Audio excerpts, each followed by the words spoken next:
নমস্কাৰ বন্ধু বান্ধৱীসকল, আশা কৰোঁ আপোনালোকে সকলোৱে ভালে আছে। ময়ো ভালে আছোঁ। নতুন এটা দিনৰ নতুন আৰম্ভণি লৈ আহিছোঁ। আজি মই আপোনালোকৰ আগত তিল চিকেনৰ ৰেচিপি লৈ আহিছোঁ। ময়ো আজি পিছে প্ৰথমবাৰৰ বাবেই বনাম। টেষ্টটো নাজানো কেনেকুৱা লাগিব খাই কি বনাম, আৰু আপোনালোকক যেতিয়া বনাইছোৱে ভাবিলোঁ দেখায়ো দিওঁ, লগতে বনায়ো লওঁ। খোৱাৰ পাছত টেষ্টটো গম পাম, মই টেষ্টটো শ্বেয়াৰ কৰিম। আপোনালোকে বনাই খাই চাব, কেনেকুৱা লাগিছে জনাব দেই।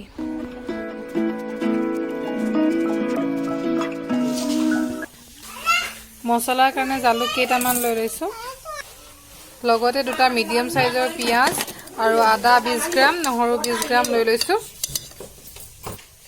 লগতে গৰম মছলা অকণমান লৈ ল'লোঁ। পিঁয়াজ আদা তাৰপিছত দেখিছোঁ যে জলকীয়াই নাই ঘৰত, চেচ। এতিয়া মই আৰু মোৰ এটা গছ আছে জলকীয়া গছ, তাৰপৰাই আৰু কেইটামান জলকীয়া ছিঙিলোঁ।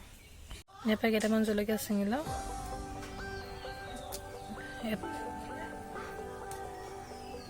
পকি গৈছে পাইলটো, পুকুচি গলি ওলা। এইটো এটা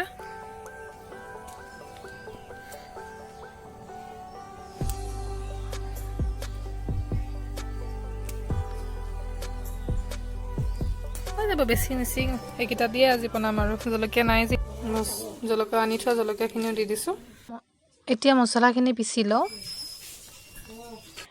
প্ৰথমে তিলখিনি ভালদৰে ভাজি লওঁ।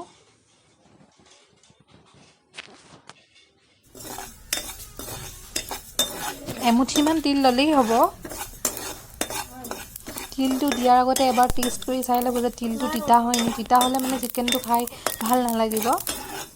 তিলটো ভালদৰে ভাজি লৈ তিলটো মোৰ ভজা হৈ গ'ল, এতিয়া উলিয়াই থৈ দিওঁ। তাৰপাছত সেই একেটা কেৰাহীতে তেল দি দিলোঁ।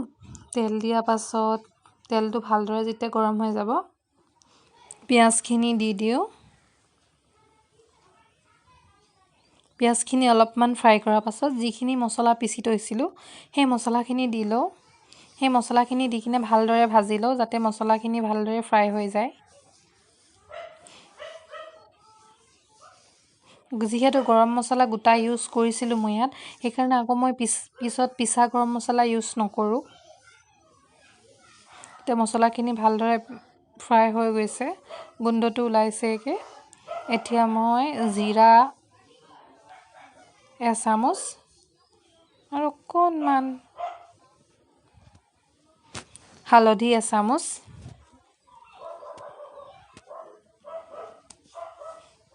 কাশ্মীৰী মিৰ্চি যিটো মোৰ মানে মেইন বস্তু, আৰু সেইটো 1.5 চামুচ দিলোঁ।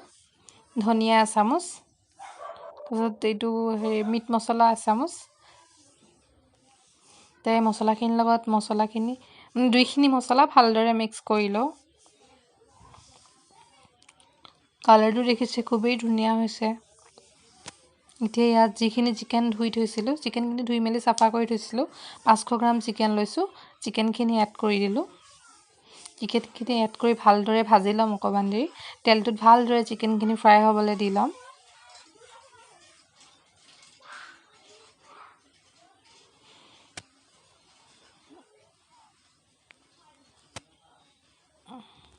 চিকেনটো ভালদৰে মছলাখিনিৰ লগত মিহলি হৈ গৈছে। এতিয়া অকণমান ফ্ৰাই হৈছে, ভালদৰে চিকেনটো ফ্ৰাই হ'ব দি ল'ম। চিকেনটো ফ্ৰাই হৈ যোৱাৰ পাছত আলুখিনি এড কৰিম। আলু মানে এটা আলুৱে দিছোঁ, যিহেতু মই আলু নহ'লে চিকেন খাই ভাল নাপাওঁ, সেইকাৰণে মোৰ কাৰণেই আলু দিছোঁ। ঘৰত বাৰু তেনেকুৱা কাকো আলু নালাগেই, মোৰ কাৰণে অকলে আলুখিনি দিব লগা হৈছে। এতিয়া নিমখখিনি দিলোঁ। যেতিয়া চিকেনটো আধা সিজি গ'ল, এতিয়া নিমখখিনি ভালদৰে দি মিক্স কৰি লওঁ।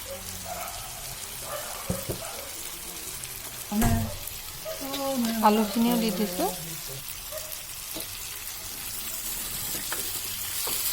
চিকেন আৰু আলুখিনি ভালদৰে ফ্ৰাই কৰি লোৱাৰ পাছত অকণমান পানী দি দিওঁ, যাতে মছলাখিনি ভালদৰে মিহলি হৈ যায়।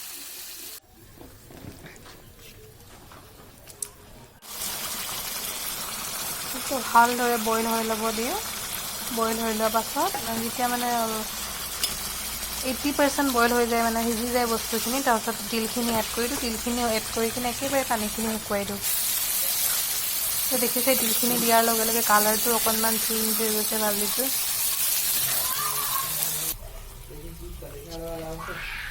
এয়া মোৰ তিল চিকেন ৰেডি হৈ গ'ল। Wow, delicious. চায়ে খাওঁ খাওঁ লাগিছে।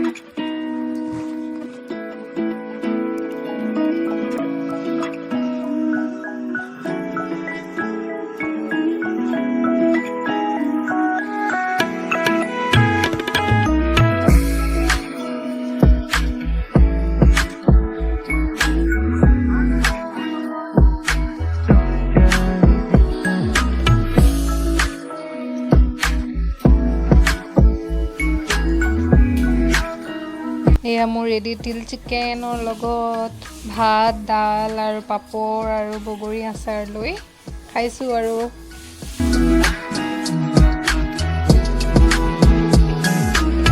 খাবলৈ লৈছোঁ। খুবেই টেষ্টি হৈছে খাবলৈ।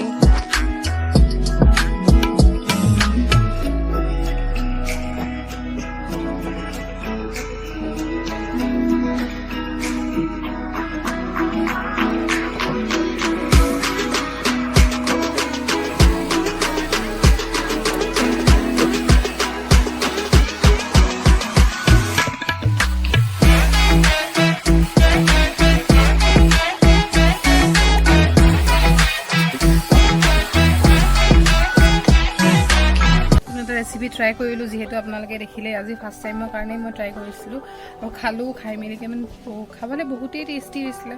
ফাৰ্ষ্ট টাইম বনাইছিলোঁ, ভাবিছিলোঁ খাবলৈ ভাল নালাগিব, মাহঁতেও খাই ভাল নাপাব বুলি, কিন্তু বনালোঁ। বনোৱাৰ পাছত খাবলৈ ঠিকেই থাকে আছিলে। ঠিকে থাকে নহয়, বহুত ভালেই হৈছিলে খাবলৈ। এতিয়া মইতো বাৰু নিজে বনাইছোঁ, নিজে ভাল হৈছে বুলিয়ে কৈছোঁ। আপোনালোকে এবাৰ বনাই চাব, খাই চাব, টেষ্টি হ'লে কেনেকুৱা হৈছে টেষ্টটো জনাব। এবাৰ কিন্তু ট্ৰাই কৰিব দেই, ট্ৰাই কৰিব নাপাহৰিব। নতুন এটা ৰেচিপি ট্ৰাই কৰিলোঁ, যিহেতু আপোনালোকে দেখিলেই আৰু ৰেচিপিটো বনায়ো বহুত ভাল লাগিলে, খায়ো বহুত টেষ্টি আছিলে।